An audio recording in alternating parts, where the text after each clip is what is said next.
করে বানাইতেছি সংক্রান্তির দিন সানটান কইরা পিকনিক টিকনিক কইরা পুরালাম বাস। তাও আমরা লুডো দাম লুট টুট ধরুম ধরা পাইতে আনন্দ টানন্দ করুম এদের।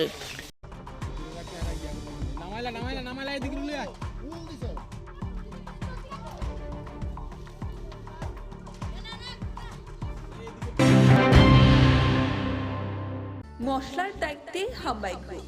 গুণমানে সেরা, রান্নার ভরসা হাম্বাই গুরু মশলা। সম্পূর্ণ প্রাকৃতিক, অপার গুণ ও উপকারিতায় পরিপূর্ণ হাম্বাই গুরু মশলা। যদি কেমিক্যাল ফ্রি, কালার ফ্রি, প্রকৃত স্বাদের মশলা খেতে চান তবে আপনার রান্নাঘরে চাই হাম্বাই গুরু মশলা। রান্নায় শুধুমাত্র তোমাকেই চাই হাম্বাই গুরু মশলা।